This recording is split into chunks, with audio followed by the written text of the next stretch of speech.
Malam itu sunyi, angin hanya bergerak pelan, menyisir pepohonan jati yang berdiri tegak di pinggir desa. Bulan tampak pucat, seperti mata seorang tua yang lelah menunggu sesuatu atau seseorang. Di sebuah rumah kayu tua di desa Pandansari, seorang pemuda bernama Raka duduk gelisah di depan pintu. Ia baru saja menerima kabar. Mbah Ratri, neneknya yang selama ini merawatnya sejak kecil, jatuh sakit keras. Namun yang membuat suasana mencekam bukanlah penyakit itu, melainkan firasat aneh yang datang berhari-hari sebelumnya. Beberapa warga desa bersumpah melihat sosok perempuan tua berbaju putih lusuh berjalan sendirian di tengah malam, menghilang di tikungan jalan desa. Ada pula yang mendengar suara ketukan pintu saat dini hari, tapi ketika dibuka, tak ada siapapun. "Besok, Mbah jemput kamu," bisik suara lirih yang Raka dengar ketika ia tertidur di sore hari. Suara itu menyerupai neneknya, namun terlalu serak, terlalu jauh. Dan malam ini, suara itu kembali, lebih dekat, lebih jelas. "Besok, Mbah jemput kamu."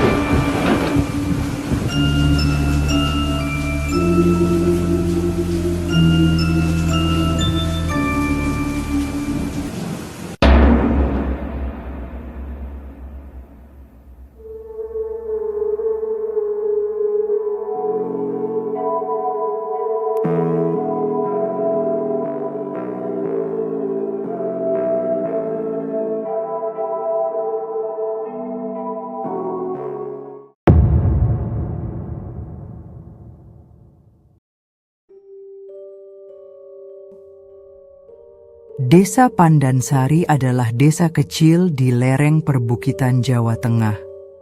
Sawah menghampar luas dan hutan jati menjadi latar alami yang menenangkan. Namun, desa ini juga dikenal memiliki aura mistis yang kuat. Banyak cerita rakyat yang lahir dari sini, tentang pohon beringin yang menjadi gerbang gaib, tentang suara gamelan yang terdengar dari tengah hutan, hingga kisah orang-orang yang dijemput arwah leluhur. Rumah Mbah Ratri berdiri di ujung desa.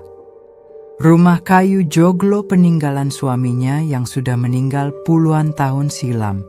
Meski sudah rapuh, rumah itu terasa hangat bagi Raka. Tempat ia tumbuh besar setelah kedua orang tuanya meninggal dalam kecelakaan saat ia masih bayi. Namun akhir-akhir ini, suasana rumah itu berubah. Raka sering merasa ada yang memperhatikannya. Pintu depan rumah sering berderit sendiri di malam hari, padahal angin malam begitu tenang. Lampu minyak di dapur berkali-kali berkedip meski minyaknya penuh. Bahkan ayam-ayam yang biasa tidur di kandang mulai gaduh setiap tengah malam. Mbah Ratri sendiri sudah tua renta, wajahnya dipenuhi keriput, matanya teduh namun menyimpan sesuatu yang sulit dijelaskan. Ia sering melamun lama di kursi goyang, memandangi halaman depan rumah. "Mbah lagi nunggu tamu," katanya suatu malam saat Raka menanyakan. Namun tak ada tamu yang datang. Hanya kesunyian yang semakin terasa menekan. Beberapa hari sebelum sakit keras, Mbah Ratri mulai berperilaku aneh. Ia sering berbicara sendiri di ruang tengah, seolah sedang bercakap dengan seseorang. Raka yang mendengarnya merasa ngeri ketika mendengar tawa lirih neneknya bercampur suara serak misterius yang tidak ia kenal. "Mbah ngomong sama siapa?" tanya Raka saat itu. Mbah Ratri tersenyum samar. Sama orang yang sudah lama Mbah kenal. Dia bilang mau datang. Siapa? Sudahlah, nanti kamu juga tahu. Sejak malam itu, gangguan semakin sering. Raka mendengar suara langkah kaki di loteng rumah, padahal rumah joglo itu tak memiliki loteng.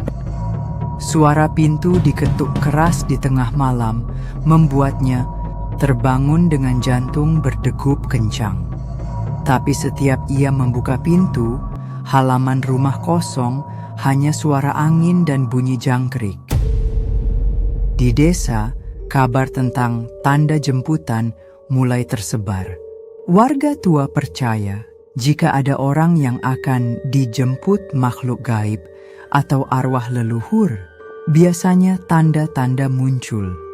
Burung gagak hinggap di atap rumah, suara orang memanggil dari jauh, atau aroma bunga melati yang tiba-tiba muncul di malam hari.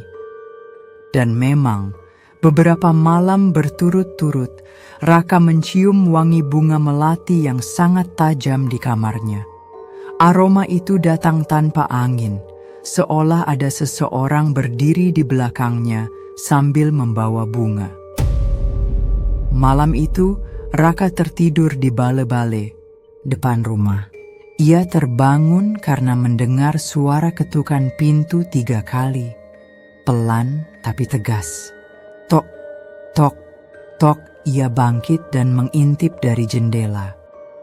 Di bawah sinar bulan, ia melihat sosok perempuan tua berjubah putih panjang, rambutnya panjang terurai. Ia berdiri membelakangi rumah, mematung di depan pagar kayu.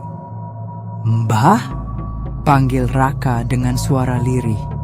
Sosok itu tak bergerak. Ia memberanikan diri membuka pintu dan melangkah keluar. Angin malam menusuk kulitnya, namun ia merasa udara di sekitar sosok itu jauh lebih dingin. Saat ia mendekat, perempuan itu berbalik perlahan. Wajahnya pucat pasi, matanya kosong, dan senyum menyeramkan terukir di bibirnya. Raka tertegun. Itu wajah Mbah Ratri, tapi tampak seperti mayat. Seketika, sosok itu lenyap begitu saja. Hanya suara angin yang tersisa. Raka panik dan kembali masuk ke rumah. Ia menemukan Mbah Ratri sedang tertidur di ranjangnya. Namun yang membuatnya merinding adalah tangan neneknya yang dingin seperti es. Keesokan paginya, Raka menceritakan kejadian itu kepada Pak Wardi, tetua desa. Wajah Pak Wardi mengeras mendengar ceritanya. "Itu jemputan, nak. Mbahmu mungkin akan segera dijemput," ucapnya pelan. Pak Wardi lalu menceritakan legenda lama. Di desa Pandansari, ada mitos tentang arwah leluhur yang akan menjemput anggota keluarga yang sudah waktunya pergi. Biasanya, arwah itu menampakkan diri menyerupai orang yang akan dijemput, tapi dalam wujud menyeramkan. "Dulu kakekmu juga dijemput begitu. Nenekmu tahu, makanya dia tidak pernah cerita sama kamu," jelas Pak Wardi. Raka merasakan ketakutan sekaligus kesedihan. Ia sangat mencintai neneknya yang sudah seperti orang tua kandung sendiri. Ia tak siap kehilangan satu-satunya keluarga yang ia miliki. Malam kedua, Raka tidur di kamar neneknya untuk berjaga. Sekitar pukul 2 dini hari, ia mendengar suara pintu diketuk lebih keras. Kali ini suara itu bercampur bisikan lirih. "Raka, buka pintunya." Dengan hati-hati ia keluar kamar. Di ruang tamu, sosok perempuan tua itu muncul lagi. Kali ini duduk di kursi goyang milik neneknya. Matanya merah menyala dan ia tersenyum lebar memperlihatkan gigi hitam. Raka mundur ketakutan. Sosok itu bangkit, berjalan mendekat sambil berkata, "Besok, waktunya Mbah pulang." Seketika, semua lampu minyak padam, ruangan menjadi gelap. Raka meraih neneknya dan berdoa keras-keras. Suara tawa lirih menggema di rumah itu sebelum akhirnya sosok tersebut menghilang. Esok paginya, Mbah Ratri tak bisa bangun. Nafasnya lemah. Raka memanggil dukun desa untuk membantu, namun sang dukun hanya menggeleng. "Beliau sudah ditunggu," ucapnya lirih.